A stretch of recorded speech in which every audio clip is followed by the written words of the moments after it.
வணக்கம், welcome to orange candy. நம்ம இன்றைக்கி பார்க்க போகிற ஒரு ரெசிபி வந்து ஒரு லஞ்ச் பாக்ஸ் ரெசிபி. இது வந்து தேங்காய் பால் சாதம். இது வந்து இது ஒரு ஒன் பாட் டிஷ். ஒரே ஒரு குக்கர்லேயே நம்மளால் இது டக்குன்னு முடிச்சிடலாம். இதுக்கு நம்ம தேவையான பொருள் என்னென்னு பார்க்கலாம் போவாங்க.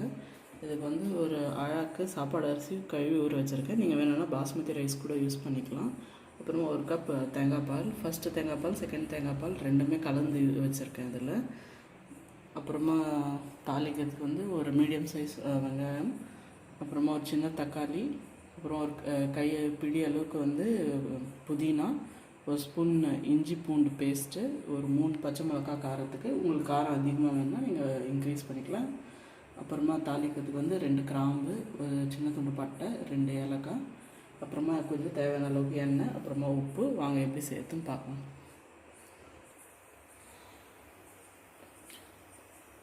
ஒரு குக்கரில் வந்து நம்ம ஒரு 2 ஸ்பூன் எண்ணெய் விட்டுருக்கோம். எண்ணெயில் வந்து நம்ம எண்ணெய் சூடாகிடுச்சு. அதில் வந்து பட்டை, ஏலக்காய், அப்புறம் 2 கிராம்பு ஆட் பண்ணிக்கலாம். கூடவே நீட்டாக கீறி வச்சுருக்க பச்சை மிளகாய் வந்து நம்ம ஆட் பண்ணிக்கலாம். பச்சை மிளகாவில் இருக்கிற காரம் லேசாக எண்ணெயில் இறங்கட்டும். அப்புறம் நம்ம வெங்காயம்லாம் ஆட் பண்ணிக்கலாம். இப்போ நம்ம பொடியை நறுக்கி வச்ச வெங்காயத்தை ஆட் பண்ணிடலாம்.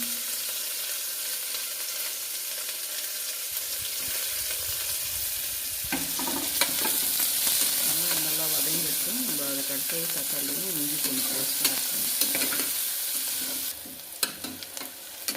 ஆனியன் நல்லா ஸ்ட்ரைட்டாக ப்ரௌன் ஆகிடுச்சு. இப்போ நம்ம வந்து தக்காளியும் இஞ்சி பூண்டு பேஸ்ட்டும் ஆட் பண்ணணும்.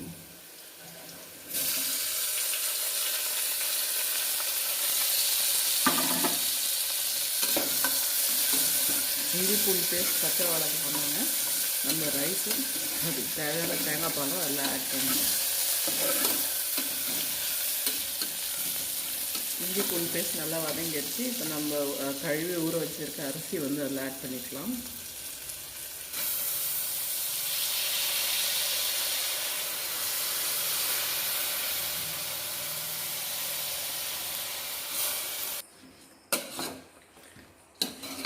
அரிசி போட்டாச்சு இதில். இப்போ நம்ம வந்து இதுக்கு தேங்காய் பால் விட்டுடலாம். உள்ள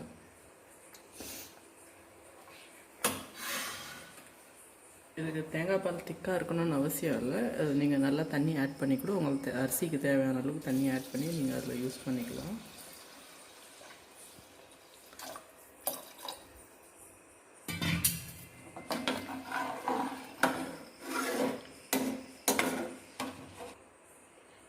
இப்போ நம்ம இதுக்கு தேவையான உப்பு ஆட் பண்ணிக்கலாம். உப்பு ஆட் பண்ணிவிட்டு நம்ம அலசி பொடியாக வச்சுருக்க புதினா இலையை அதில் ஆட் பண்ணிக்கலாம்.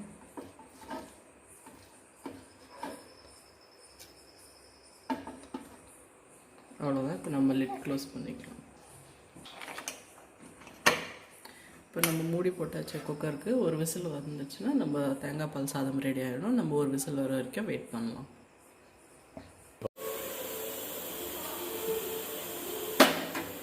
ஒரு விசில் வந்துச்சு. இப்போ நம்ம வந்து குக்கர் ஆஃப் பண்ணிடலாம். இப்போ ஸ்டீம் இறங்கிருச்சு. நம்ம இப்போ ஓப்பன் பண்ணி பார்த்துடலாம். பாருங்கள், சூப்பரான நம்ம தேங்காய் பால் சாதம் ரெடி ஆகிடுச்சு. லேசாக நம்ம கலரி விட்டுடலாம். வாசனை நல்லா கமன்னு இருக்குது. சூப்பராக வந்திருக்கு தேங்காய் பால் சாதம். இப்போ நம்ம வந்து ஒரு பவுல் எடுத்து வச்சு சர்வ் பண்ணலாம். நல்லா வாசனை நல்லா சூப்பராக இருக்குது. இந்த ரெசிபியை கண்டிப்பாக ட்ரை பண்ணி பாருங்கள். உங்களுக்கும் பிடிக்கும்னு நினைக்கிறேன். ட்ரை பண்ணி பார்த்துட்டு எப்படி இருந்துச்சுன்னு உங்கள் வியூஸை வந்து கமெண்ட் செக்ஷனில் சொல்லுங்கள். உங்களுக்கு இந்த வீடியோ பிடிச்சிருந்தா லைக் பண்ணுங்கள், ஷேர் பண்ணுங்கள். அப்புறம் மறக்காமல் எங்கள் சேனல் ஆரஞ்ச் கேண்டிக்கு சப்ஸ்கிரைப் பண்ணுங்கள். நன்றி, வணக்கம்.